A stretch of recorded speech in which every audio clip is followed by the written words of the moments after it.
যদি আপনি আমাকে ব্রিফ করেন যে আমরা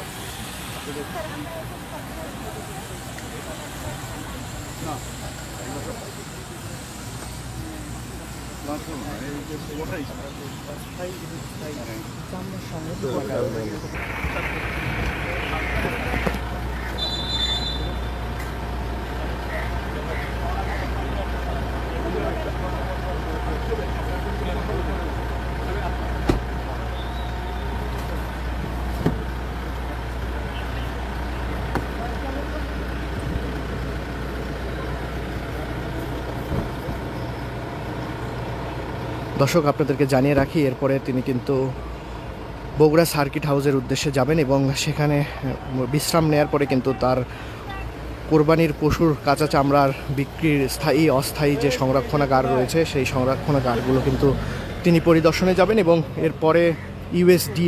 এর অর্থায়নে স্থাপিত হিমাগারগুলো তিনি পরিদর্শনে যাবেন এবং এরপরে আমরা যতটুকু জানতে পেরেছি যে বিকালের দিকে তিনি জয়পুরহাটের উদ্দেশ্যে বগুড়া ত্যাগ করবেন।